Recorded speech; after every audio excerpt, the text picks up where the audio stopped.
एक बार क्या हुआ, महात्मा गांधी जी का जो आश्रम है ना, वहां पे लोग जाते रहते थे, आते रहते थे। एक बहुत ही बड़े घर के इंसान जब वो उनसे मिलने के लिए गए तो उन्होंने सोचा कि मैं भी महात्मा गांधी के रास्ते पर चलना शुरू कर दूंगा। तो उनके आश्रम में पहुंच गए। तो आश्रम में पहुंचने के बाद आश्रम के कुछ नियम होते हैं अपने अपने, है ना। तो आश्रम में पहुंचने के बाद उनको रूटीन है वहां का कि कैसे क्या करना है क्या नहीं करना है ना।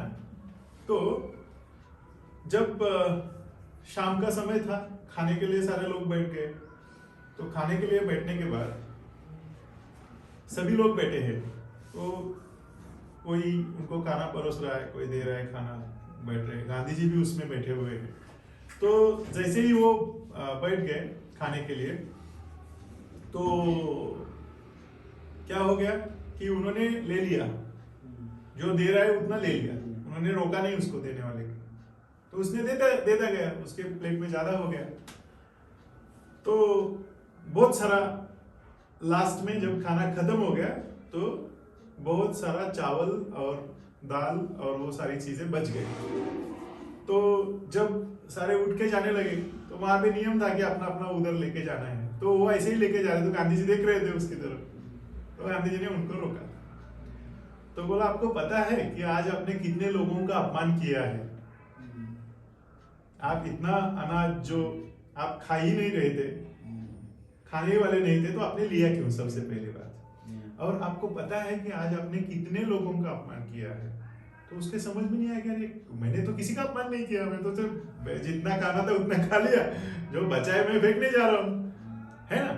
वो तो बड़े घर का इंसान था, उसको कोई लेना देना नहीं था कि खाना क्या होता है और क्या नहीं है। वो बस आया सामने, खा लिया जितना, बाकी छोड़ दिया, क्या हो रहा है कुछ पता नहीं। तो फिर गांधी जी ने उनको उधर समझा दिया। तो सारे लोग रुक गए। फिर उनको समझाया कि देखिए कि आपके प्लेट में जो चावल है, वो चावल जिसने बनाया, आपने उसका अपमान किया। जिसने चावल इस आश्रम तक लाया, उसका अपमान किया। ये चावल जिस मिल में इसको उसका ये किया होगा, क्लीन किया होगा, उसका अपमान किया। मिल तक जिसने लाया, उसका वो बैलगाड़ी जो भी आई होगी, उसका अपमान किया। बैलों का अपमान किया, वो गाड़ी वाले का अपमान किया। फिर जिसने चावल दिया होगा इस आश्रम के लिए, और वो चावल या जिसने पैदा किया होगा, उस किसान का अपमान किया। जिस किसान ने इतनी मेहनत करके उस धरती से चावल पैदा कर लिया, उसका अपमान कर लिया। ठीक है, जहां से पानी बरसता है, वो पानी का अपमान कर दिया। जिन्होंने ये सीड पैदा किया होगा, किसान ने सीड पैदा करना पड़ता तभी तो चावल आएगा ना, तो पौधे करने पड़ते हैं ना, तो उसका भी अपमान किया। और आपने ये सारी सृष्टि को चलाने वाले भगवान का भी अपमान कर दिया। तो उनके समझ में आता है कि मैंने क्या कर दिया करके। फिर वो बोलते हैं, उनके समझ में आ जाता है कि मेरे से बहुत भारी गलती हो गई और मैं दोबारा कभी अपने जीवन में नहीं करूंगा। ठीक है। फिर गांधी जी बोलते हैं कि देखिए, हमें उन हर इंसान का ऋणी होना चाहिए, धन्यवाद देना चाहिए, जो इसमें आया है, इस चेन में आया है। हर एक इंसान का हमें ऋणी होना चाहिए, ग्रेटिट्यूड होना चाहिए कि जो हमें, जिन्होंने ये सारा दिया है। फिर दूसरे दिन सुबह जब गांधी जी उठते हैं तो नीम का पेड़ रहता है, तो नीम के पेड़ के पास जाते हैं, तो ये भी इनके पीछे पीछे हो जाते हैं। तो गांधी जी जब टहनी तोड़ते हैं वहां की नीम का दातुन के लिए, तो वो देखते हैं कि कौन सी टहनी ज्यादा उपयुक्त है और कौन सी टहनी अभी के लिए काम आ सकती है। ठीक है, तो उतना ही टहनी तोड़ते हैं और तोड़ने पर उनका धन्यवाद देते हैं उस नीम का पेड़ का। समझ गए? तो हमें हमेशा मन में ग्रेटिट्यूड होना चाहिए कि हम क्या है करके। हमें जो भी कुछ मिल रहा है उसके प्रति हमारे मन में धन्यवाद होना चाहिए। क्योंकि आप देखिए कि बहुत सारे ऐसे इंसान हैं कि उनको खाना नहीं मिलता है। अभी बहुत सारे ऐसे देश है, अभी आपने देखा होगा फेसबुक पर ऐड रन होती रहती है ना, कि वहां पे वहां के लोग मिट्टी खा के जिंदा रह रहे। कौन से देश के? क्ले खा के, क्ले मिट्टी खाते हैं, मिट्टी को लड्डू बनाते हैं और उसको भूनते हैं आग में और वो खाते हैं। ये हालत है। तो घास खाते हैं, घास को पूरा उबाल के वो घास खाते हैं। तो आप सोचिए कि ईश्वर ने हमें कितना अच्छा रखा है। कौन सी चीज में हम रोते फिर रहे हैं कि ये कम है, वो कम है, मेरे पास ये नहीं है, वो नहीं है, मेरे घर वाले ऐसे करते हैं, मेरा वो ऐसा करता है, ये ऐसा करता है, मेरे माँ बाप मेरे देखते नहीं है, वो डांट मारते हैं, या माँ बाप बोलते हैं मेरे बच्चे सुनता नहीं है। कौन सी देश में हम, कौन सी दुनिया में घूम रहे हैं, है ना? हमें हमेशा धन्यवाद देना चाहिए उस परम पिता परमेश्वर का कि जिन्होंने हमें ये सारी चीजें दी है, उस नेचर का। ये नेचर कितना महान है। देखिए ना, आपको कुछ चीज आप कुछ लेके आए हो, कहाँ से मिला है आपको? ये सब चीज नेचर से ही मिला है ना। ये सारा कारपेट हो, मिट्टी हो, पानी हो, सनलाइट हो, कहाँ से मिल रहा है? फ्री में मिल रहा है ना। तो उसका कभी आपने हिसाब रखा है? अगर नहीं रखोगे तो कुछ नहीं मिलने वाला। आई एम टेलिंग यू, ऑलवेज हम दुखी रहेंगे। तो अगर खुश रहना है तो अंदर से ग्रेटिट्यूड होना चाहिए। ग्रेटिट्यूड क्या है कि क्या बोलते हैं ग्रेटिट्यूड को? धन्यवाद देना। धन्यवाद निकलने चाहिए। अगर आप रास्ते पर चलते हो तो अगर आप कार में जा रहे हो, बस में जा रहे हो, तो बस चलाने वाले का धन्यवाद, कार चलाने वाले का धन्यवाद, या कार जिसने बनाई उसका धन्यवाद, जिसने रास्ता इतना सुंदर बनाया उसका धन्यवाद। हम गाली देते, खटाते, क्या करते, साले टोल ले लेते हरामजादे, और ये रास्ता ठीक नहीं करते। अरे रास्ता तो है, you are going towards your destination, रास्ता तो है। सो आप गाली देने से वो गाली जिसने गड्ढा बनाया उसके तक पहुंचती है क्या? किसके तक पहुंचती है? किसको लगती है गाली? समझ गए? सो डर, चिंता, आक्रोश या क्रोध, ये सारा कहां पे है? अपने अंदर ही है। आप जितना उसको सोचेंगे उतना अंदर रहेगा।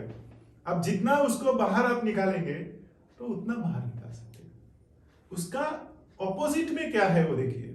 द सीक्रेट देखा तो उसमें से क्या सीखा? क्या सीखा द सीक्रेट से? पॉजिटिव माइंड क्या होता है, पॉजिटिविटी क्या है, और कौन सा हम अट्रैक्ट कर रहे हैं। हर चीज आप अट्रैक्ट कर रहे हो। आपके साथ जो हो रहा है ना वो आपने अट्रैक्ट किया है। समझ गए? आप अगर बीमार है तो बीमारी आपने अट्रैक्ट किया है। अगर आप खुश है तो आपने खुशी अट्रैक्ट किया है। ध्यान से देखिए उसको, एक एक चीज को एक एक टुकड़ा टुकड़ा करके देख लीजिए तो आपको समझ में आ जाएगा कि क्या आप अट्रैक्ट करना चाहते हो। आप डर अट्रैक्ट करना चाहते हो या कॉन्फिडेंस अट्रैक्ट करना चाहते हो? तो कॉन्फिडेंस अट्रैक्ट करिए। डर का मैंने मंत्र दिया है, क्या है? Cancel cancel cancel. अगर डर लगता है तो कैंसिल कैंसिल कैंसिल बोलिए, ऑटोमेटिक वो बाहर। It is dirty pig. आप क्यों अलाउ करेंगे? अभी अगर यहाँ पे कोई लतपत वो हुआ सुअर आ जाएगा तो आप उसको अट्रैक्ट करेंगे? आने देंगे? नहीं देंगे ना। तो क्या करेंगे? उसको बाहर भगाएंगे। भगाओ उसको बाहर, नहीं तो वो गंदा करेगा भाई आपका पूरा लाइफ, आपका पूरा घर, आपका पूरा मेंटल हाउस गंदा करेगा। तो उसको बाहर भगा दीजिए। उसको आप जितना बाहर भगाएंगे उतना आपका माइंड क्लीन रहेगा। कैंसिल कैंसिल कैंसिल, सिंपल सी बात है। गुस्सा आता है, कैंसिल कैंसिल कैंसिल। डर लगता है, कैंसिल कैंसिल कैंसिल। तो इतना आसान है। चलिए आज हम एक अच्छे टॉपिक की तरफ चलते हैं, biofeedback therapy. Biofeedback therapy. Bio means क्या? हमारे बायो ड्राइव्स। बायो मीन्स हमारा शरीर, और यहाँ पे कोई ड्राइव्स कर रहा है ना, हमें ड्राइविंग कर रहा है। कौन क्या क्या ड्राइव कर रहे हैं? बहुत सारे मसल्स है, बोन्स है, हार्ट है, ब्रेन है, सारे सिस्टम्स है, रेस्पिरेटरी सिस्टम्स है और डाइजेस्टिव सिस्टम, ये सारे ड्राइव कर रहे हैं ना हमें। तो इसका एक फीडबैक क्या है? बहुत इंपॉर्टेंट है। ये आपके डे टू डे लाइफ में आपको काम आ जाएगा, और इसी पर हमारा पूरा 100 साल की जिंदगी चलती है। या तो खुशी की तरफ या तो दुख की तरफ, दूसरा बीच में और कुछ नहीं है। न्यूट्रल नहीं है कोई, न्यूट्रल है नहीं कोई चीज। न्यूट्रल के लिए तो फिर बहुत बड़ी चीज करनी पड़ेगी, तब हम न्यूट्रल हो जाएंगे। न्यूट्रल होना बहुत मुश्किल है ना। सो बहुत विरल इंसान न्यूट्रल हो जाते हैं, और वो इंसानों में नहीं रहते, वो कहीं फिर हिमालय में निकल जाते हैं। है ना, कितने गिने चुने होंगे, है ना। तो बायोफीडबैक थेरेपी, इसे नो ड्रग थेरेपी कहा जाता है। नो ड्रग, इसके लिए दवाई नहीं चाहिए आपको, कोई दवाई वाली थेरेपी है ही नहीं है। इससे आप बिल्कुल आराम से बाहर निकल सकते हैं। तो इसमें आप क्या सीखेंगे इस थेरेपी में कि how to control your involuntary things. Involuntary things क्या है? सांस लेना, है ना, हार्ट को चलाना, हार्ट बीट्स को घटाना बढ़ाना, है ना, बीपी को कंट्रोल करना, ठीक है, ये फीडबैक्स है ना हमारे।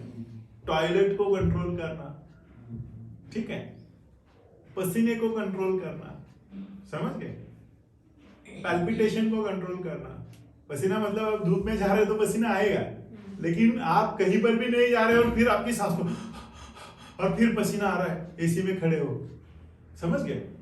वो क्यों हो रहा है? ऐसे क्यों होता है बताइए, ऐसा क्यों होता है?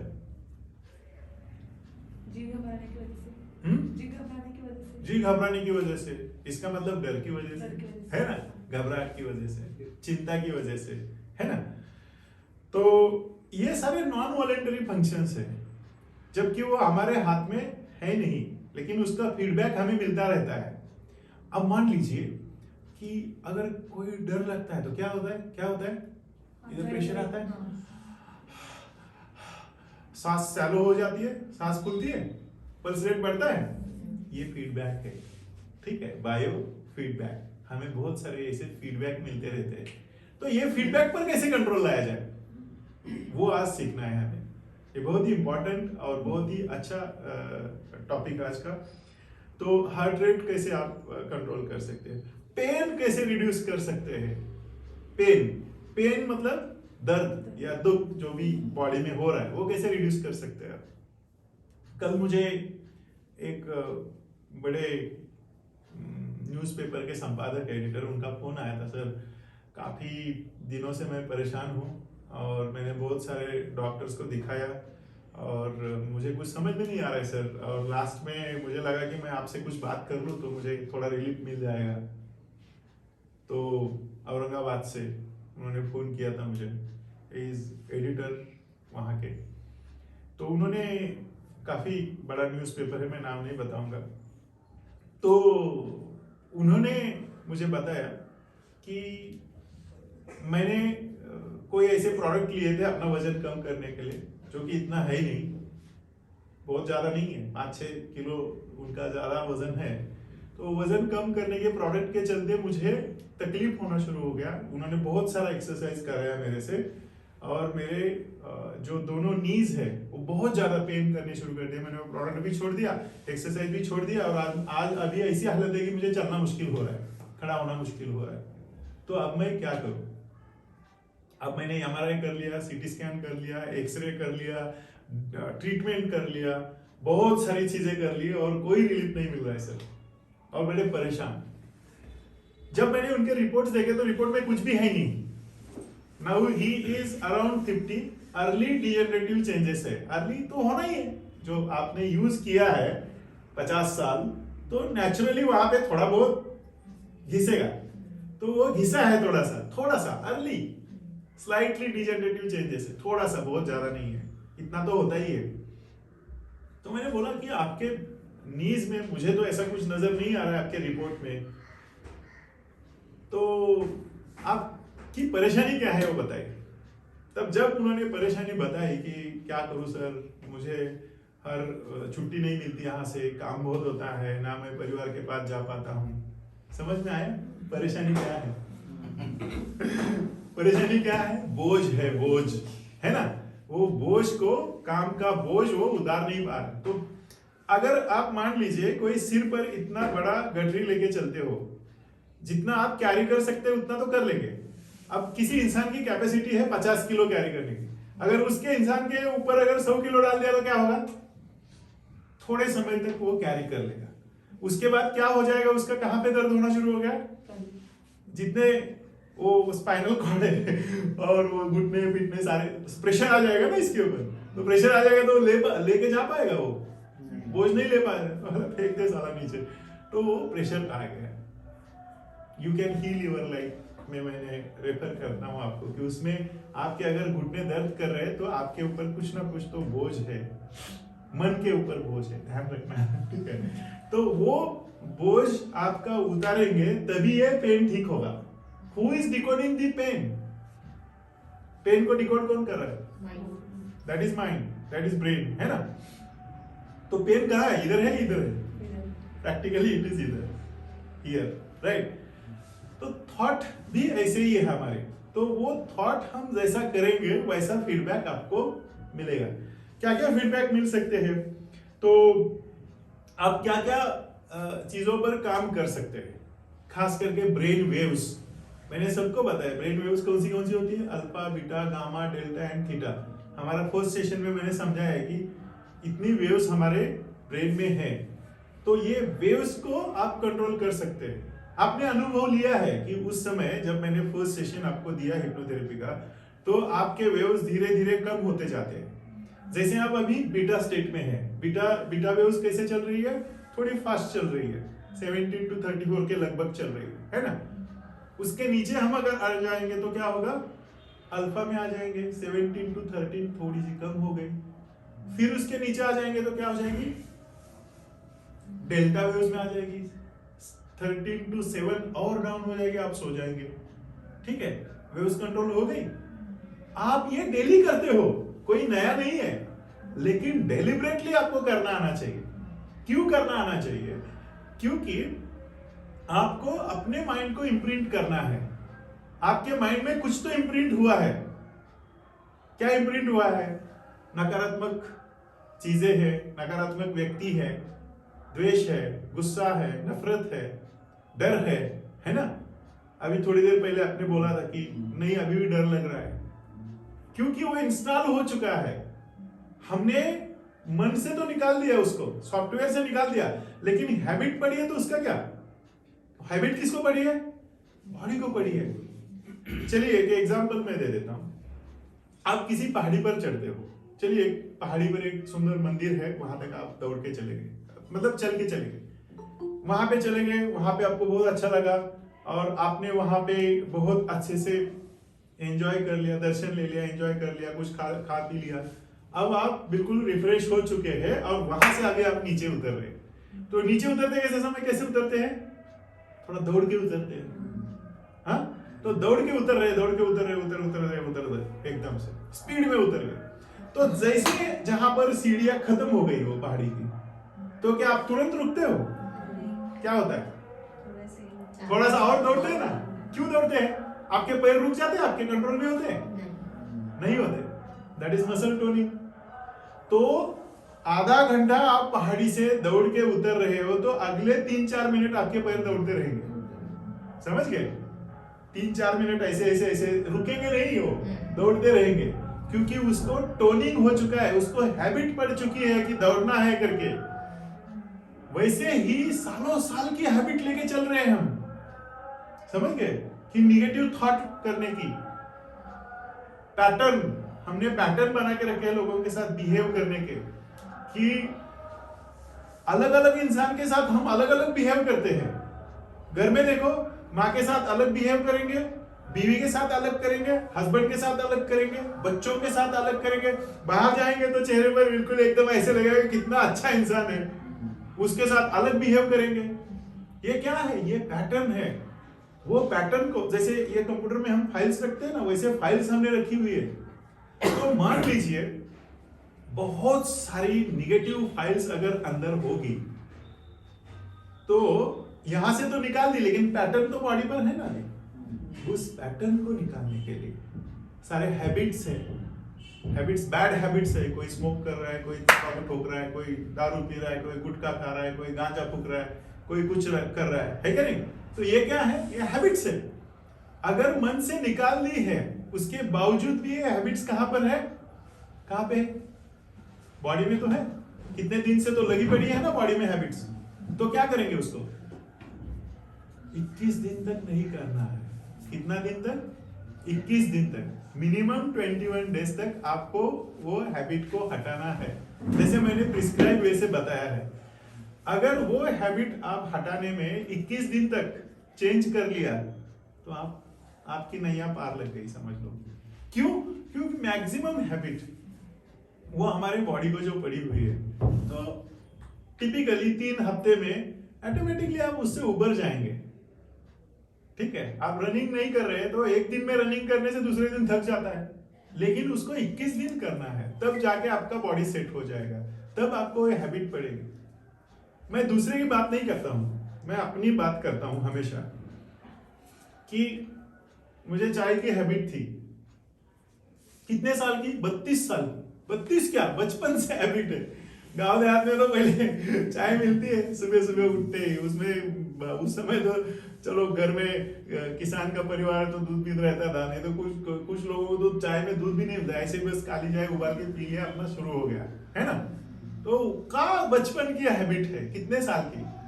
और जो एथरोइज्ड हैबिट लग गई, जैसे फौज में जाने के बाद बेड टी, सुबह 5 बजे उठते ही चाय मिलेगा, 4 बजे 5 बजे, है ना। ट्रेनिंग में तो 3:30 बजे ही मिलती थी। तो वो हैबिट आपको 1 सेकंड में छोड़ना है। कैसे छोड़ेंगे? तो ये सारे मैं अपने ऊपर पहले प्रैक्टिस करता हूं और फिर मैं बताता हूं, और मैंने छोड़ दी। कौन छोड़ेगा? 21 दिन आप मत पियो, 21 दिन उसको रिप्लेस करो किसी चीज से, पानी से रिप्लेस करो, गर्म पानी से रिप्लेस करो, है ना। किसी चीज से रिप्लेस करना है। ऐसे ही नेगेटिव थॉट को रिप्लेस करना है, तब तक नहीं जाएगी, क्योंकि माइंड तो मांगता है कुछ, वो मांगता रहता है हमेशा। वो अलादीन की स्टोरी देखिए ना, सुना है ना अलादीन। अलादीन नाम का एक लड़का था जिसकी माँ बहुत खड़ूस थी, उसकी सौतेली माँ थी। अब उसे परेशान हो गया बेचारा, तो ऐसे ही निकल गया। निकलते निकलते ऐसे ही चलते चलते रात हो गई, रात में जंगल में भटक गया, और जैसे ही उसको कुछ तो पैर का कुछ ठोकर लगी, डर भी लग रहा है, पैर की ठोकर लग गई, तो उसको कुछ आवाज आया ऐसे मेटल जैसा। तो उसने उठाया तो देखा कि इसमें कुछ तो दिया जैसा नजर आ रहा है, चिराग जैसे, और वो साफ करता है उसको। साफ करता है तो घिस जाता है, घिसते उससे अंदर से एक जिन आता है बाहर। और जिन क्या बोलता है? जिन इतना बड़ा होता है एकदम, वो जिन आता है बाहर और बोलता है हुकुम मेरे आका। अब ये तो और डर जाता है, तो इसको तो बहुत भूख लगी हुई है, खाया नहीं है, घर से भाग चुका है, निकाल दिया है, अब क्या करे? बोला मेरे तो खाना चाहिए। तो वो खाना लाके दे देता है। खाना जैसे खत्म होता है, बोला फिर हुकुम मेरे आका। ठीक है, तो वो क्या बोलता है? काम बताओ नहीं तो खा जाऊंगा। ठीक है, तू काम बता नहीं तो मैं तेरे को खा जाऊंगा। वो जिनका काम है भाई, तू काम बता नहीं तो मेरे को खाली बैठ नहीं सकता, खाली तो बैठ नहीं सकता। तो खाली नहीं रखना है उस जगह पर, उसको रिफिल करिए, उसको रिफिल अच्छे डिजायर से करिए। ठीक है, आपको जो भी चाहिए जिंदगी में, बहुत कुछ आपको चाहिए, नहीं कुछ चाहिए ना, कितना चाहिए? बहुत कुछ चाहिए, जो भी चाहिए, पैसा बहुत चाहिए, रिलेशंस अच्छे चाहिए कि नहीं, गाड़ी बहुत अच्छा चाहिए, इससे बड़ा गाड़ी चाहिए, शांति चाहिए, नाम चाहिए, name fame money status, social status, शांति, है ना, मुक्ति चाहिए। लास्ट में इस जीवन से हमें मुक्त भी होना है, क्योंकि यही एक जीवन है कि हमें अपने डिजायर से भी अलग कर देता है, तो वो भी तो चाहिए। ये सारा जो चाहिए वाला रखो ना अंदर, ना चाहिए वाला क्यों रखते हो? आपको डर चाहिए क्या? यस और नो? नो। आपको नफरत चाहिए क्या? आपको द्वेष चाहिए क्या? आपको बीमारियां चाहिए क्या? आपको तकलीफ चाहिए क्या? फिर रखते क्यों हो? उसका जब क्यों करते हो? उसका जब करने से क्या होगा? You are imprinting it. आप अपने ही मन में लिख रहे हो। क्या लिख रहे हो? मेरे साथ तो ऐसा हो रहा है, मेरे साथ लोग ऐसे बिहेव करते हैं, ये तो नालायक है, ये मेरे को डर लगता रहता है, खत्म ही नहीं हो रहा। Cancel cancel cancel. समझ गए? ये केवल मैं बाहरी तौर पर नहीं बता रहा हूं, मैं अंदर से भी आपको कर रहा हूं, अंदर से भी आपको हेल्प कर रहा हूं। तो ये बायो ड्राइव्स जो मैं आज टेक्निक सिखाने जा रहा हूं कि बायो फीडबैक को आप चेंज कैसे कर सकते हैं, and the best technique is, ये तो मशीन से किया जाता है, लेकिन ये तो बहुत पुरानी हो गई बात। मशीन 95 में मैंने इस्तेमाल किया है, 95 2000 में बहुत ज्यादा इस्तेमाल किया है मशीन से।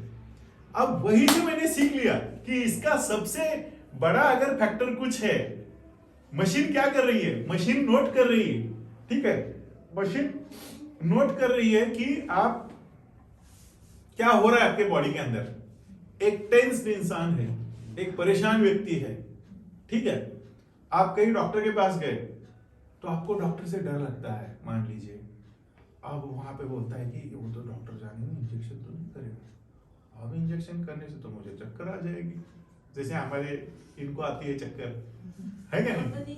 अब नहीं आती। क्यों नहीं आती? अब क्यों नहीं आती बताओ? उसके ऊपर ओवरकम किया, उसके ऊपर ओवरकम कर दिया। समझ गए? समझ गए? मुझे भी आती थी। मैं बचपन में जब कोई ऐसे स्कूल में इंजेक्शन वाला आते थे ना, तो पहले गेट बंद कर देते क्योंकि सारे बच्चे भाग जाते थे, है ना? अभी भी होता है ना ऐसे, अभी तो भागते नहीं होंगे, अभी उनको पता नहीं है भागना कैसे है।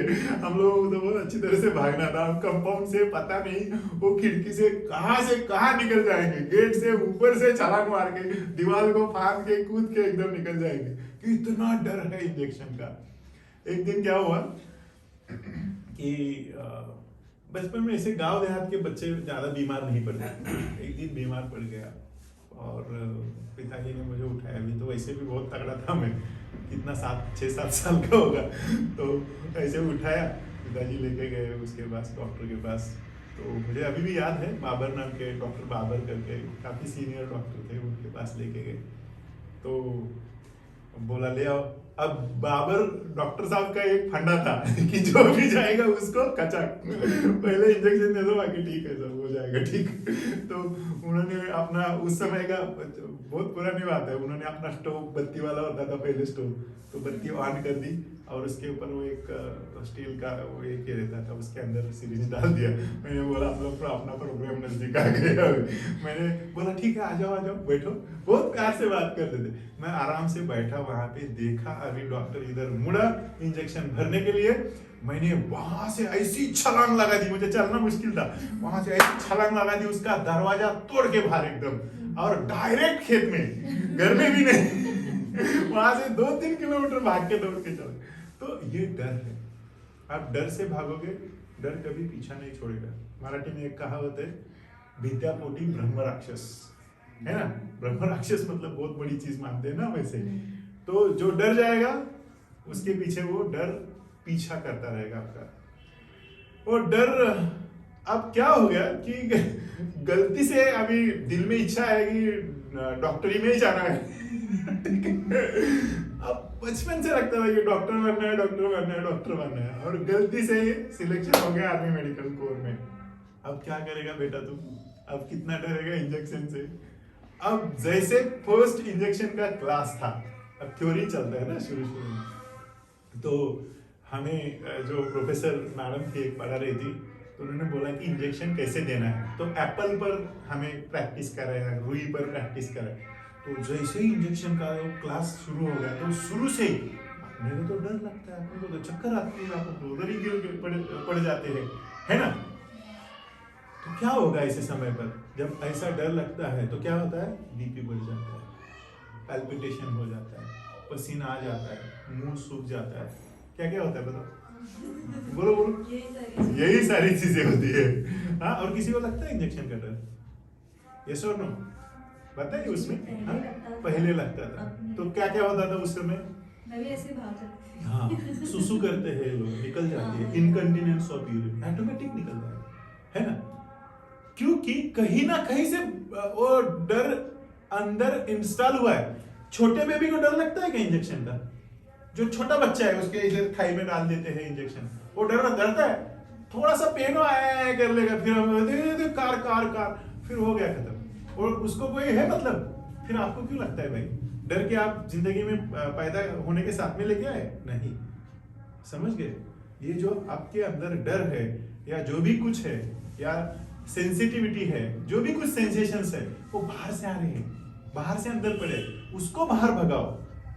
अब मैंने बाहर निकाल तो दिया है माइंड के आपसे, हिप्नोथेरेपी के माध्यम से, एनएलपी के माध्यम से, लेकिन आप अपने आप को प्रोग्राम कैसे करोगे, कंट्रोल कैसे करोगे, वो इंपॉर्टेंट है।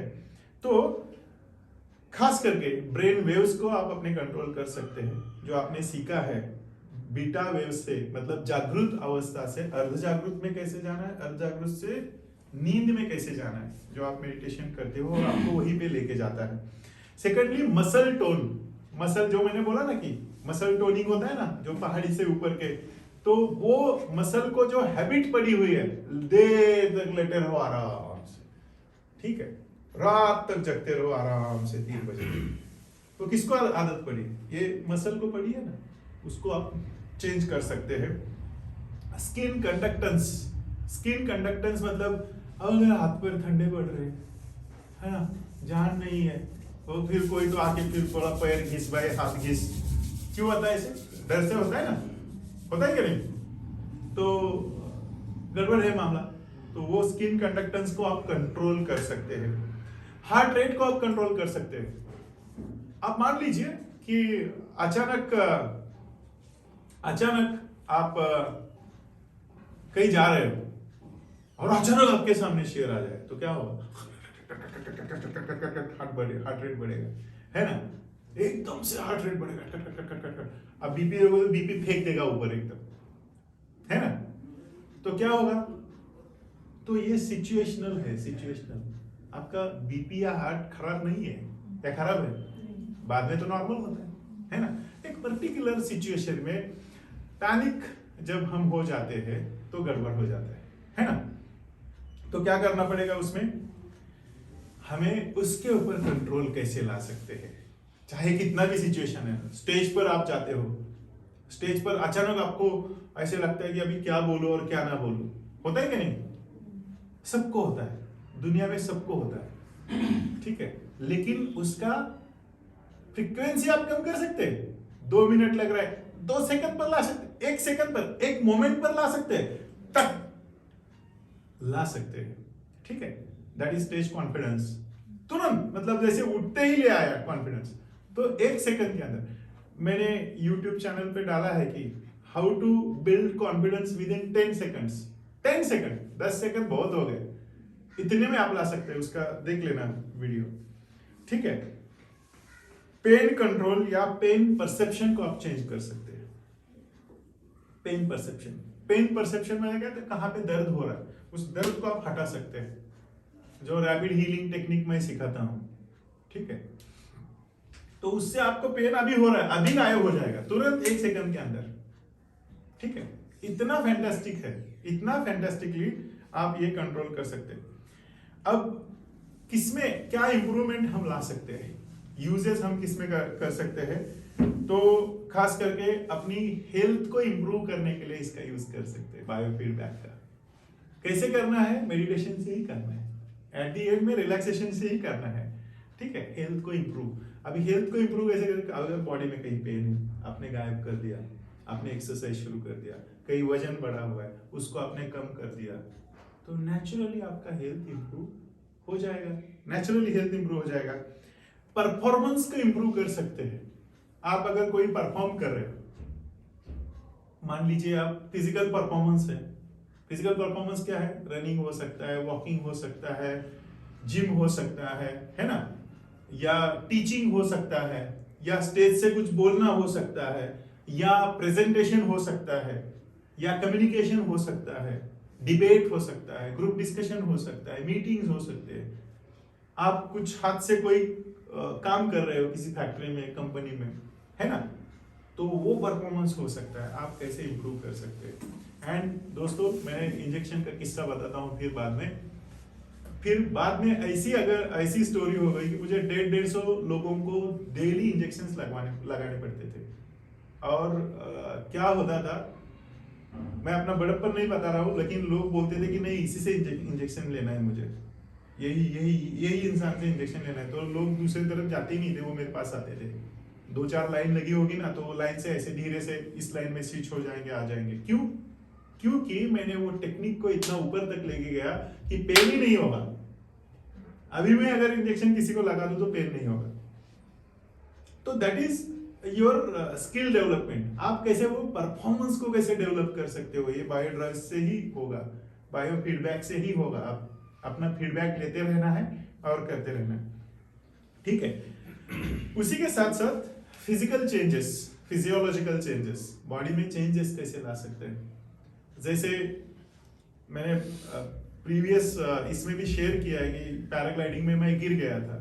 गिरने के बाद मुझे बहुत सारे इधर सर्वाइकल कॉलर, लंबर बेल्ट, ये वो सारे नी कैप्स वगैरह सब कुछ, मुझे चलना फिरना मुश्किल था, लेकिन मैं उससे उबर गया। तो फिजिकल फिजियोलॉजिकल परफॉर्मेंस को आप ऊपर कैसे ला सकते हैं। उसके बाद मैंने मैराथन दौड़ाए, अभी भी दौड़ता हूँ 21 किलोमीटर वाला, वो भी हिल मैराथन। उसमें 2 घंटा 17 मिनट 56 सेकंड में मैं आया हूँ हिल मैराथन में। तो आप सोच सकते हैं मुझे चलना फिरना मुश्किल था, उसके बावजूद आप परफॉर्मेंस को कैसे बेटर कर सकते हो। साथ ही साथ में चेंज ऑफ थॉट, अपने विचारों को कैसे बदल सकते हैं, अपने भावनाओं को, इमोशंस को कैसे बदल सकते हैं, और एक्शंस को कैसे बदल सकते हैं। एक्शन मतलब क्या है, अपना बिहेवियर। चलिए प्रैक्टिस करते हैं, ठीक है। अब मान लीजिए कि आपको जो सबसे बुरा चीज लगता है, बुरा चीज, ठीक है, हाँ, वो फील करना है अभी, ठीक है। कैसे फील करना है, ऐसे बैठना है आराम से, और मुंडी को, जो गर्दन को ऐसे नीचे झुकाना है, और सबसे बुरा फील जो भी कुछ है, या तो बुरा इंसान को याद करो, या बुरा फीलिंग ले आओ कि ऐसे, या किसी चीज से नफरत है, गुनाह है, वो चीज सामने ले आओ। चलिए स्टार्ट। आंखें बंद करिए, एक गहरी सांस लीजिए, और गर्दन को नीचे झुका दीजिए, और फील करना शुरू कर दीजिए। करिए फील। वो डर हो सकता है, नफरत हो सकती है, कुछ भी हो सकता है, गुस्सा हो सकता है, फील करिए। और फील करते करते अपने बॉडी में ऑब्जर्व कीजिए कि आपके बॉडी में क्या बदलाव आ रहे हैं, आपके बॉडी में क्या चेंजेस आ रहे हैं, ये क्या हो रहा है अंदर। हो सकता है मसल टेंसअप हो सकता है आपकी हाथों की उंगलियां और जबरदस्ती से आप बंद करना शुरू कर दें, अकड़न हो या कुछ हो।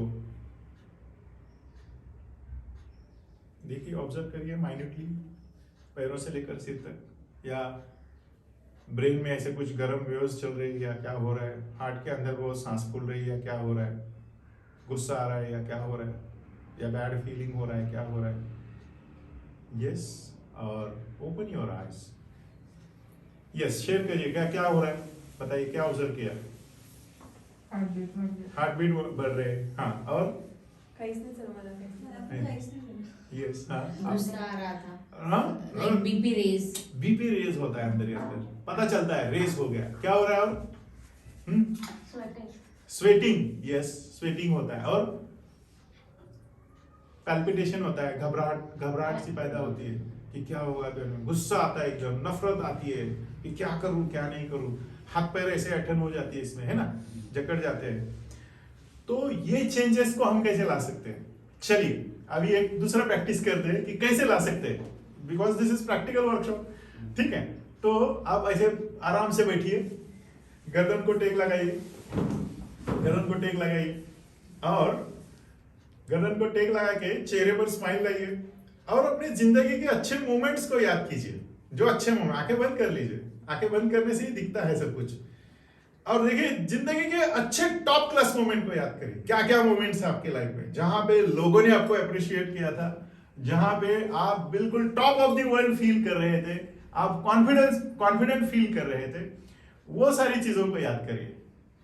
चेहरे पर हंसी, चेस्ट अप बिल्कुल, और महसूस करिए कि कैसे हो रहा है, क्या फील हो रहा है। प्राउड फीलिंग, एकदम से बहुत अच्छा फीलिंग, आनंद वाला फीलिंग, हैप्पीनेस वाला फीलिंग, जॉय वाला फीलिंग, ठीक है। और अभी बॉडी को ऑब्जर्व करिए, अभी देखिए सांसें बिल्कुल आराम से चल रही है, मसल बिल्कुल रिलैक्स्ड है, हार्ट बिल्कुल आराम से काम कर रहा है क्या नहीं, बॉडी का टेम्परेचर बिल्कुल नॉर्मल है, बिल्कुल अच्छी चीजें चेहरे पर, और स्माइल आ रहा है, और खुशी आ रही है, और जोश लग रहा है अंदर, फ्री फ्लो हो रहा है पूरा बॉडी में। Yes, and open your eyes. क्या हो रहा है बताइए, चलिए क्या फीलिंग थी। काम, यस, रिलैक्स्ड, ओके, और जोर से हंसने का मन कर जोर से हंसने का मन कर रहा है। और क्या हो रहा है, और क्या हो रहा है? मुझे तो बटरफ्लाइज बटरफ्लाइज अंदर अंदर चलो ऐसे एकदम, है ना? पहले तो पैल्पिटेशन हो रहा था, अभी बटरफ्लाइज आ रही है अंदर, अच्छा लग रहा है ना? तो इंसान डांस करना शुरू कर देता है मन ही मन में, अच्छा फीलिंग होता है। Have you noticed within first and second what changes your feeling or है ना? क्या चेंजेस आपने देखे? तो कर सकते हैं चेंज, कर सकते हैं, कितना आसान है। ये मशीन से होता है बाय फीडबैक वाला, लेकिन आप अपने से ही कर सकते हो, मशीन की जरूरत नहीं है। नो ड्रग थेरेपी है ये, बिल्कुल कोई ड्रग की थेरेपी है ही नहीं है, सारा मेडिसिन अंदर ही है, समझ गए? तो कितना क्विकली आप इसको हावी हो सकते हैं, अपने बायोड्राइव्स को चेंज कर सकते हैं, अपना बिहेवियर, एक्शन एंड थॉट्स। मतलब इसको मैं क्या बोलता हूँ, TEA, thought, emotion and action. Thought क्या है? अपने विचार। इमोशंस क्या है? अब आपको मैं एक टेक्निक बताता हूँ, उनके साथ एक अच्छे इमोशन जोड़ दो। आपको थॉट आ गई तो उसके साथ अच्छे इमोशन जोड़ दो। अभी देखो, पहला भी थॉट ही था, है ना? दूसरा भी थॉट ही है, लेकिन इमोशंस आपने पहले के साथ बैड जोड़े थे, समझ गए? अब दूसरे के साथ इमोशन में आपने अच्छे जोड़ दिए, तो क्या हो गया? Action change, behaviour change. Action means behaviour, आपका बर्ताव चेंज हो गया। जब ये चेंज वाला बर्ताव आपके अंदर आता है तो आपका परफॉर्मेंस नेचुरली अप होता है। कितना अप होता है? बहुत अच्छी तरीके से अप हो सकता है ना? तो इस तरीके से अपने लिए चेंजेस ला सकते हैं। अब इस बायोफीडबैक से, ये मैंने इंफॉर्मेशन आपको दे दिया, अभी बायोफीडबैक से क्या क्या नाप सकते हैं और क्या क्या चेंजेस ला सकते हैं। तो सबसे पहले देखिए इलेक्ट्रोमायोग्राफ। इलेक्ट्रोमायोग्राफ मतलब क्या है? मसल्स का टोनिंग कैसे है, मसल्स क्या क्या कर रहे हैं और कैसे ये कर रहे हैं, मसल के एक्शंस कैसे है, मसल कॉन्ट्रैक्शन हो रहा है या रिलैक्स हो रहा है। अब मसल कॉन्ट्रैक्शन कहां कहां पे होते हैं? गुस्सा आएगा तो मसल कॉन्ट्रैक्शन, आनंद आएगा तो बिल्कुल रिलैक्स हो जाते हैं ना, एक्सपैंड हो जाता है। हार्ट को देखो, हार्ट कॉन्ट्रैक्ट कब होता है? एकदम गुस्सा आएगा या डर लगेगा तो हार्ट कॉन्ट्रैक्ट हो जाएगा। और हार्ट रिलैक्स कब होता है? खोल के देखो, खोल के देखो कैसे होता है, कब खुलता है ना? इसलिए बोलो ना चेस्ट अप तो ये खुल जाएगा। तो ये प्रैक्टिस कर सकते हैं आप। जब भी आपको कभी ऐसा लगता है कि कहीं वो बैड वाला फीलिंग आता है, मसल को खोल दो, मुट्ठियां खोल दो, है ना? मेरा YouTube में मैंने डाल के रखा है anger management technique, how to control anger within 10 second. 10 second में ही हो, 10 सेकंड तो बहुत लंबी बात है, ठीक है? एक बार सीख लिया तो एक ही सेकंड में खत्म स्टोरी, देख लेना वहां पे। दूसरा जो है फीडबैक थर्मोमीटर। थर्मोमीटर किस लिए यूज करते हैं? फीवर टेम्परेचर देखने के लिए, है ना?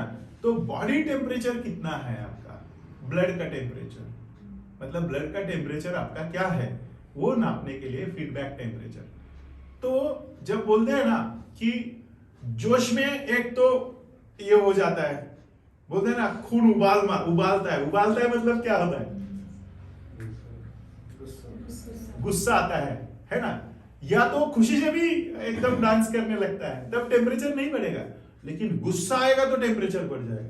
आपने देखा, अगर किसी को इंसान को गुस्सा आते ही तुरंत स्वेटिंग आना शुरू हो जाता है, तुरंत ऐसे ऐसे एकदम नाक से पानी आएगा, आंख से पानी आएगा, महिलाओं में खास करके रोना आ जाएगा, टेम्परेचर बढ़ जाएगा। तो नुकसान किसका होगा? या दूसरे का? गुस्सा देने वाले का नुकसान थोड़ी हो रहा है, समझ गए? वो तो पिंच करके चला गया, समझ गए? तो ये थर्मोमीटर। इलेक्ट्रोडर्मोग्राफ, आपकी स्किन की सेंसिटिविटी कितना है, देखो स्किन की सेंसिटिविटी क्या है। अगर गुस्सा आया, आप किसी को पकड़ने के लिए तुरंत मतलब उसका स्किन इतना सेंसिटिव हो जाता है कि तुरंत ऐसे झटका देगा, तुरंत कुछ करेगा, है ना? और अगर आनंद में है, प्रेम में है, तो क्या कैसे लगेगा? आजा और नजदीक आजा, है कि नहीं? तो स्किन की सेंसिटिविटी बदल रही ना। हाँ, तो इस तरीके से इलेक्ट्रोइंसेफेलोग्राम क्या बोलते हैं? इसको EEG बोलते हैं। अब EEG में क्या है? EEG में alpha, beta, gamma, delta and theta जो वेव्स है उसको नापा जाता है। तो मान लीजिए कि आप हमेशा एक बैलेंस्ड इसमें रहेंगे, हिप्नोटिक स्टेट में रहेंगे। कौन सा वाला? अल्फा अवस्था में रहेंगे, ठीक है? बीटा में भी है, बीटा अवस्था क्या है? जागृत अवस्था है। बीटा में है लेकिन माइंड अल्फा में ट्रैवल कर रहा है, खुशी में, तरंगों में, अच्छी चीजों में, अच्छे विचारों में, इन्वेंशन में। तो क्या होगा? शांति, ब्रेन के वेव्स कम है, ज्यादा खलबली नहीं है। आपने देखा होगा कई जगह पर आपके में भी आपके सुपेरियर्स हो सकते हैं, या घर में ऐसी कोई व्यक्ति हो सकती है कि घर में अगर कुछ भी हो गया तो वो इंसान बिल्कुल शांति से बोलता है। अब मान लो दो इंसान का झगड़ा हो गया घर में, तो वो आता है, तो सामने आ रहे हैं, हाँ तो बोलता है हाँ क्या हो गया, सुन लेता है, वो शांति से सुन लेता है, ठीक है आप ये करो, आप ये करो, जाओ, ठीक है, वो शांत है, समझ गए? तो वो स्टेट आप अचीव कर सकते हैं 100%। सामने वाला कितना भी बोलने दो, कैसा भी बोलने दो, तभी ये स्टेट आप अचीव कर सकते हैं। वो स्टेट का डिस्प्ले मैंने परसों किया था ना, जब हम वो कुछ डील करने के लिए गए थे। हाँ, वो बाकी लोग एक्साइटेड थे but I was very calm and quite, बिल्कुल काम और क्वाइट, इतना आसानी से। और कितना सेकंड में डील हो गया, कितना मिनट में? 2 सेकंड 3 सेकंड में डील खत्म। काफी बड़ा डील था, बाद में बताऊंगा कभी, ठीक है? तो कितना सेकंड, 2 या 3 सेकंड। उन्होंने बोला सर ऐसे, बोला मैंने बोला ऐसे नहीं, ऐसे करते, उन्होंने बोला यस, खत्म स्टोरी। 3 सेंटेंस में डील खत्म, फिनिश। तो ऐसा हो सकता है, आप जितना काम होंगे, सामने वाले को एक्साइट होने दो ना। आप क्यों एक्साइट होते हो? एक्साइट होना है अच्छे परफॉर्मेंस के लिए, दैट इज यूज स्ट्रेस। अगर एक्साइट हो गए बुरे परफॉर्मेंस के लिए, दैट इज डिस्ट्रेस। डिस्ट्रेस आपको गड्ढे में डाल देगा। सो ट्राई टू काम एंड क्वाइट। कैसे करेंगे? रिलैक्सेशन से। लास्ट में आऊंगा उसके ऊपर, लास्ट में हम वही करना है, ठीक है? उसके बाद इलेक्ट्रोएन्सेफेलोग्राम हो गया, फोटो प्लिथ्मोस्मोग्राफ, तो उसको पीपीजी बोलते हैं, ब्लड वॉल्यूम पल्स, जो ब्लड का आपका वॉल्यूम कैसे चल रहा है। ब्लड का मतलब आप मान लो कि सारे शब्दों में बोलो कि बीपी कैसे चल रहा है आपका, ब्लड प्रेशर कैसे चल रहा है। कभी कभार ऐसे सिचुएशन में आपने देखा होगा कि कोई संकट आता है या कोई परेशानी होती है, या डॉक्टर के पास जाने से या कहीं पर आपका बीपी बढ़ जाता है और बाहर आने के बाद आपका बीपी नॉर्मल हो जाता है। डॉक्टर बोलता है आपका बीपी, वो 2 बार चेक करता है, अपना और बीपी बढ़ जाता है, बोलता है सर मेरा बीपी ठीक तो है डॉक्टर, मेरा बीपी थोड़ा सा बढ़ रहा है, थोड़ा सा बढ़ रहा है, तीसरी बार चेक कर लिया तो और बढ़ता है बीपी, ठीक है? मेरा एक रिलेटिव है, एज है उनका 24-25। अब वो क्या हुआ, उसको थोड़ा खांसी जुकाम हो गया और बुखार आ गया और वो डॉक्टर के पास चला गया। तो डॉक्टर ने बोला ठीक है बैठो। अब डॉक्टर का काम है, पल्स चेक करेगा, टेम्परेचर चेक करेगा, बीपी चेक करेगा। अब इसने जिंदगी में कभी वो बीपी वाला लगाया नहीं है। अब 23 साल का बंदा है, बीपी का कोई अभी तक नौबत नहीं आया। जैसे बीपी लगाया इसका बीपी शूट हो गया, 170 पर चला गया। तो उसके दिमाग में नहीं आ रहा है डॉक्टर के इसका बीपी क्यों शूट हो रहा है भाई, नीचे मतलब सिस्टोलिक भी बढ़ रहा है, डायस्टोलिक भी बढ़ रहा है। तो सिस्टोलिक मतलब ऊपर वाला बीपी बहुत ज्यादा बढ़ गया और नीचे वाला थोड़ा सा बढ़ गया। नीचे वाला यूजुअल केस में अगर कोई प्रॉब्लम है तभी नीचे वाला आपका, मतलब इंटरनल प्रॉब्लम है तभी आपका ये हो सकता है। हम टेक्निकलिटी में नहीं जाएंगे, तो बीपी क्यों शूट हुआ वो देखते हैं। तो टिपिकली उसने 2 बार नाप लिया, तो बोला आपका बीपी कुछ ज्यादा रहता है क्या पहले से, आपको हाई बीपी है क्या? और इसका बीपी बढ़ गया। अब ये परेशान बंदा अब परेशान, इसका सारा सांस फूल गई। अब एकदम यंग, बिल्कुल डायनामिक, 6.25 फीट हाइट है इसकी। अब इसका तो हो गया गड़बड़। फिर वहां से आया तो उन्होंने कुछ ब्लड इन्वेस्टिगेशन किया था, वो वहां पे गया, ब्लड इन्वेस्टिगेशन दे दिया, वहां पे भी घबराया हुआ ये। तो वहां से आया, फिर पसीना पोंछ के मेरे पास आया, बोला ऐसे ऐसे मेरा बीपी। मैं बोला आराम से बैठ जा पहले, और मैंने गप लगाना शुरू कर दिया उसके साथ। अच्छा गांव में नहीं, मैं बीपी के लिए आया था। मैं बोला छोड़ ना, गांव में क्या चल रहा है ठीक है? अच्छा तेरे पापा कैसे है? अच्छा मम्मी क्या कर रही? अच्छा तो इस साल कितना खेती में क्या प्रॉफिट हुआ? ठीक है, तो मैंने, अच्छा तेरे दोस्त लोग क्या कर रहे हैं, वो तेरा दोस्त था ना, वो क्या कर रहा है, वो रिलीज हो गया, चल मैंने तब तक बोला इनको चाय पिलाओ भाई, तो चाय भी पिला दिया, पानी भी पिला दिया, और फिर बीपी चेक कर दिया, बीपी वाज नॉर्मल। समझ गए? तो वो why I am telling all this thing to you, कि आपको अपना ही कंट्रोल करना है। कैसे कंट्रोल करेंगे? The simple method is quickly आप नीचे आ जाओ, शांति से, शांति शांति शांति, खत्म। हम बोलते हैं ना ओम शांति शांति शांति, क्यों बोलते हैं? To whom you are giving command? To yourself, none to other। ठीक है, दूसरों को थोड़ी दे रहे हैं, अपने आप को दे रहे हैं। ओके, सो ये उसके बाद टिपिकली इलेक्ट्रोकार्डियोग्राम, जिसे ईसीजी बोलते हैं हम, है ना, वो क्या हमारा इलेक्ट्रिक एक्टिविटी ऑफ हार्ट गिनता है। ठीक है, इलेक्ट्रिक एक्टिविटी मतलब हमारे शरीर में अंदर करंट है, ठीक है, ब्रेन में भी करंट है, इलेक्ट्रिक एक्टिविटी चल रही है, इसलिए हम चल रहे हैं, है ना।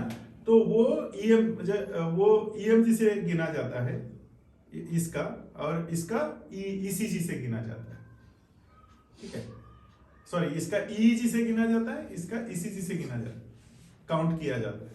तो वो कैसे चल रहा है आपने देखा, इको वगैरह ये वो सब कुछ। आदमी के मन में अगर शंका आ जाएगी, मैं अपनी बात बताता हूं, दूसरे की नहीं। चलो, लास्ट टाइम क्या हो गया कि मुझे चेस्ट में पेन होना शुरू कर दिया। अब मुझे पता था कि ये चेस्ट पेन मसल से रिलेटेड ही है, लेकिन वो पर्टिकुलरली बिल्कुल यहाँ पे हो रहा है, हार्ट के बिल्कुल।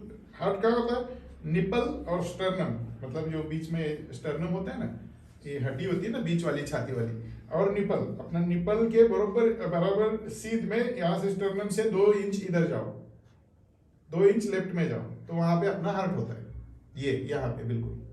अब वो उसी रीजन में पेन हो रहा है, हाथ में भी पेन हो रहा है, गर्दन में भी पेन हो रहा है।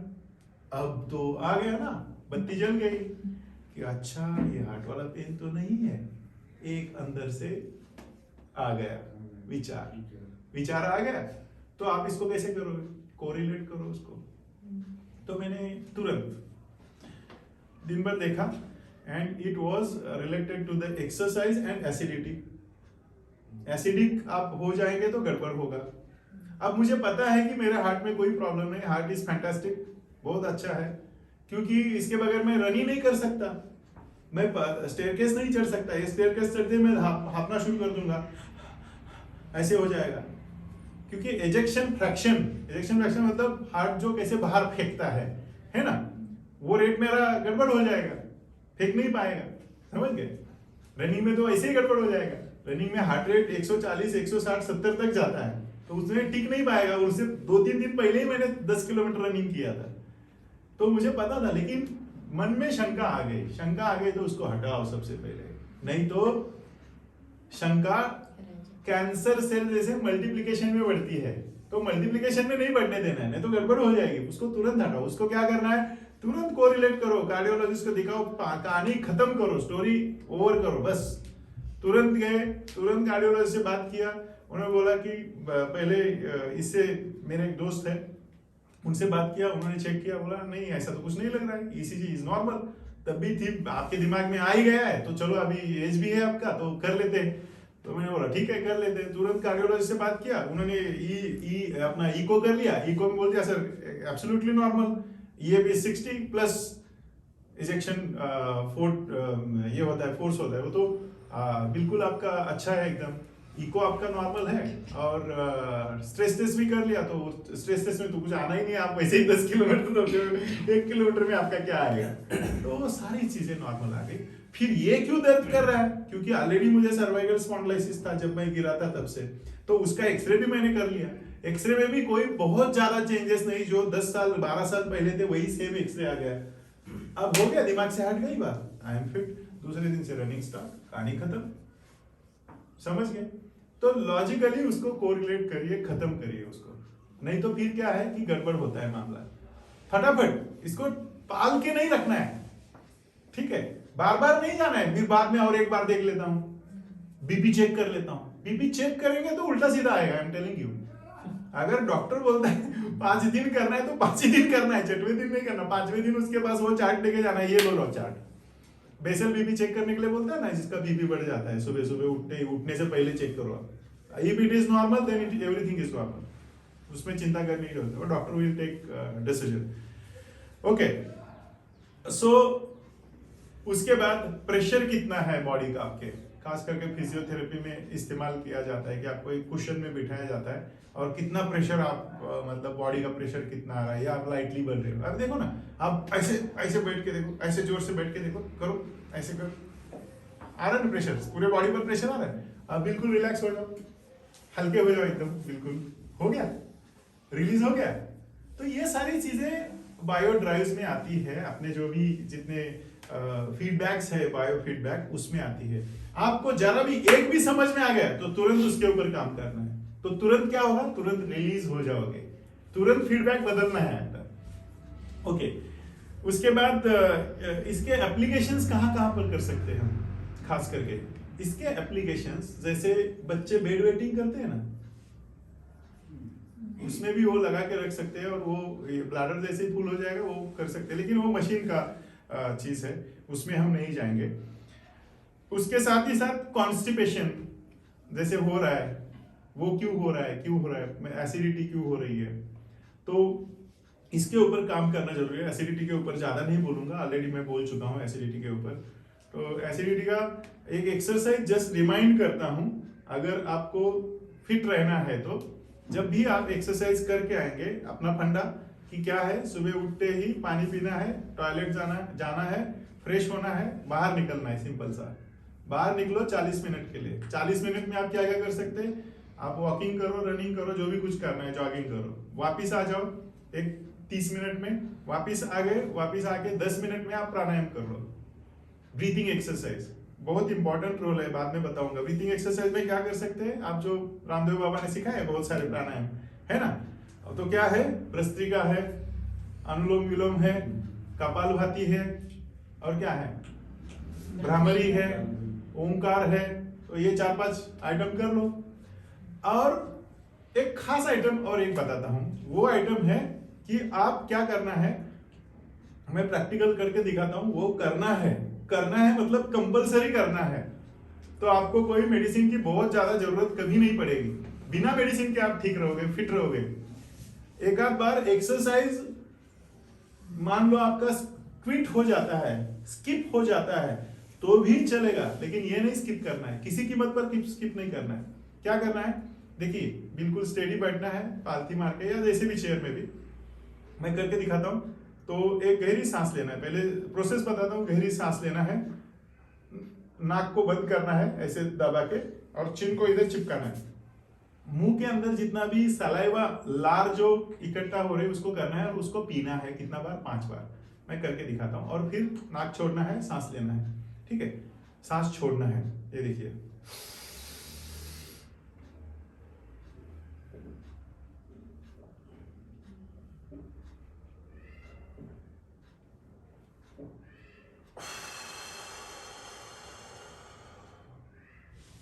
मैंने क्या कर दिया, सांस ले ली, नाक को बंद कर दिया, चिन को चिपका दिया, 5 बार मुंह में सलाइवा इकट्ठा कर लिया, पी लिया उसको, इसको चिपका के इधर, ठीक है, पी लिया और सांस को छोड़ दिया मैंने, ठीक है।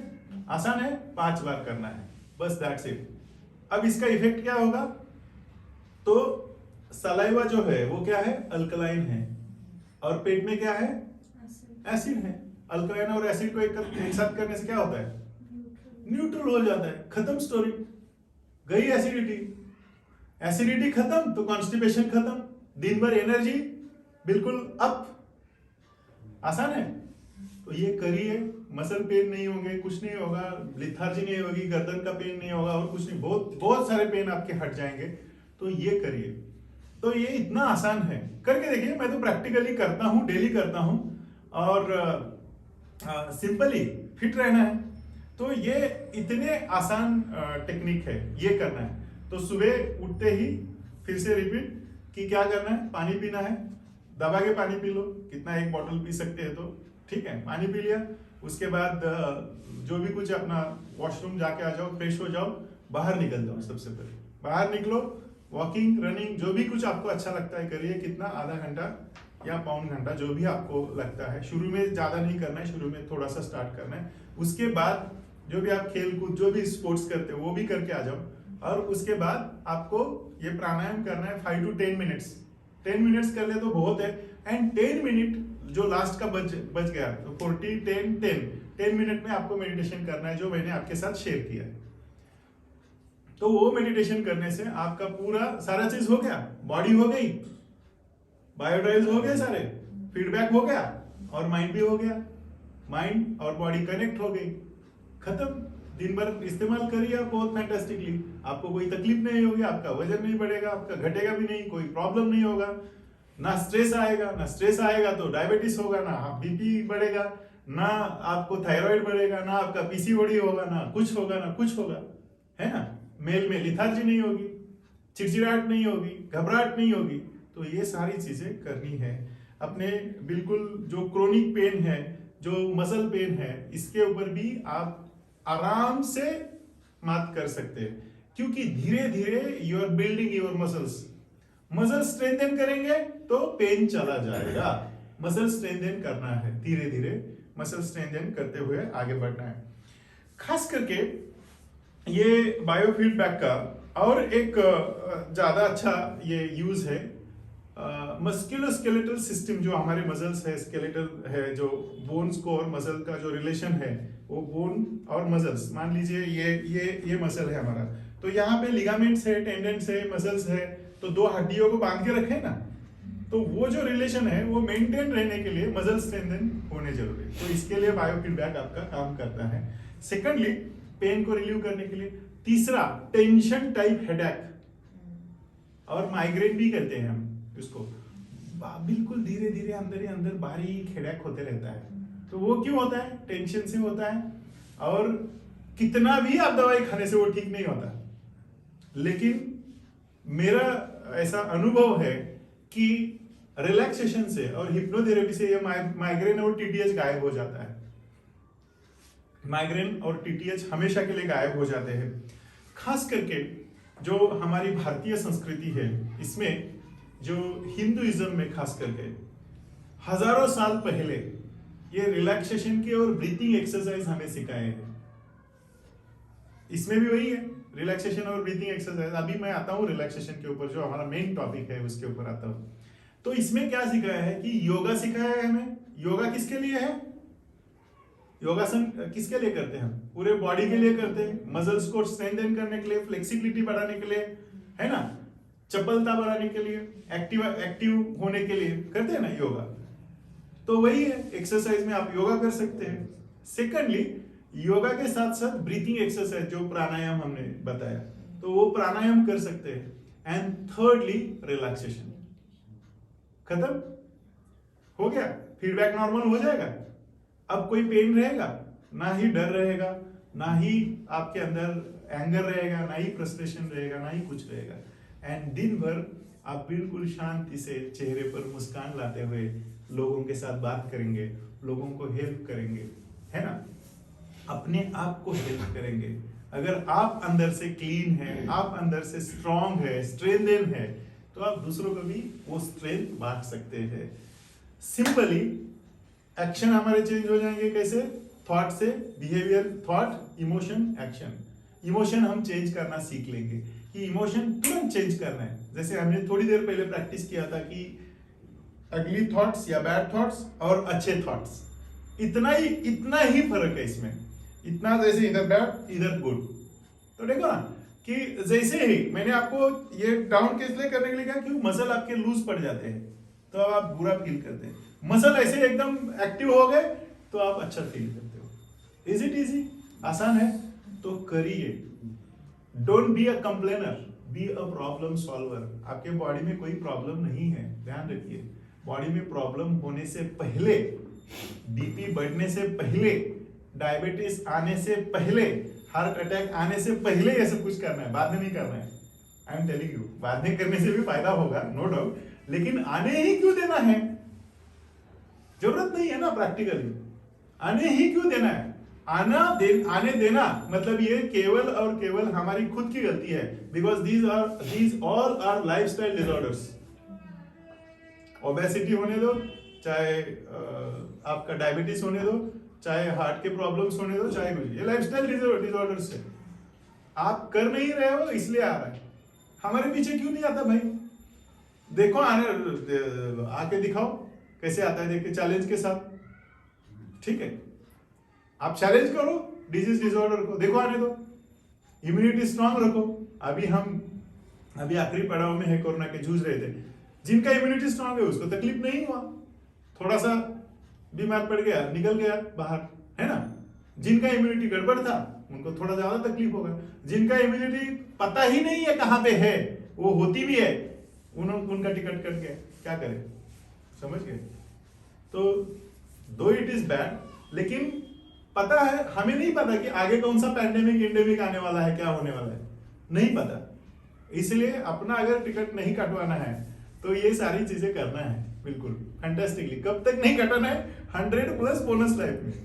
सिंपल फंडा है भाई। मैं तो हमेशा बोलता हूँ, कितना जीना, 100 इयर्स मिनिमम अच्छे से। उसको वो मुझे तो लगता है वो भी साला कम ही है, और तो थोड़ा कुछ बोनस मिलेगा तो और अच्छा रहेगा, और काम करेंगे बहुत अच्छे से, ठीक है?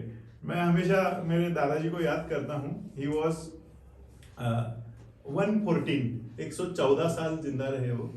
आखिरी के कुछ महीने में भी आप बोल सकते हैं कि 4-5 months he was on bed, otherwise he was active, आराम से घूमते फिरते रहते थे।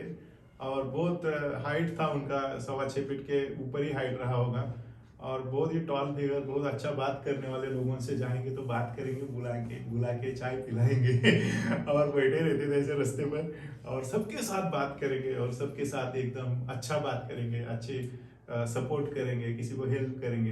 तो वो नेचर अगर हमारा हो तो क्या हो सकता है कि आप देखिए, इस दुनिया में एक पॉलिसी है, मैं हमेशा इसके ऊपर एम्फसाइज करता हूं कि गिव एंड टेक पॉलिसी। पहले देना सीखो, देना, गिव एंड देन टेक। आप बेस्ट क्या दे सकते हो अपना? आप अपने माता पिता को आपका बेस्ट क्या दे सकते हो? आप अपने बच्चों को बेस्ट क्या दे सकते हो? आप अपने परिवार को बेस्ट क्या दे सकते हो? आप सोसाइटी को बेस्ट क्या दे सकते हो? अपने आप को बेस्ट क्या दे सकते हो? और एंटायर ह्यूमैनिटी को आप बेस्ट क्या दे सकते हो? वो देना है, पहले दे दो, अपने आप आ जाएगा। सृष्टि का नियम है, अगर एक सीड आप डालते हो, एक सीड सृष्टि इसके अंदर, धरती के अंदर, मान लो एक आम का सीड डाल दिया अंदर, और वो पेड़ बड़ा हो गया, कितने आम देगा? Can you count it? You can not. कितने साल तक? You can not. 500-600 साल वाले पेड़ हैं, पता भी नहीं हमें इसका पेड़ का उम्र कितना है, कितने आम उसने दिए होंगे, कोई काउंट नहीं कर सकता भाई। उतना ही हमारे अंदर है, तो हम भी काउंट नहीं कर सकते जो हमारे अंदर गिविंग है। गिविंग देंगे मतलब एक चीज देंगे तो आपको उसके बदले में नेचर का एक वो होता है कि वो लाखों चीजें आपको, करोड़ देगा, मुझे पता नहीं कितना देगा, एबंडेंट है नेचर। तो हमेशा बेस्ट देने का कोशिश करिए, best to yourself, best to your parent, best to your जो भी है life partner, best to your whosoever is there in your touch, in your periphery, in your paradigm, जहां जो है उसको बेस्ट दे दीजिए।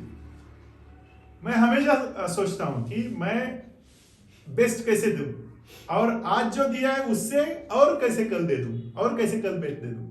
तो वो बेस्ट देने की सोचिए, ऑटोमेटिकली आपके अंदर सारे बदलाव आ जाएंगे। एक दिन में बदलाव नहीं आते। मैं भी बहुत टेढ़ा था भाई, ऐसे नहीं है, सीधा होने में थोड़ा टाइम लगता है।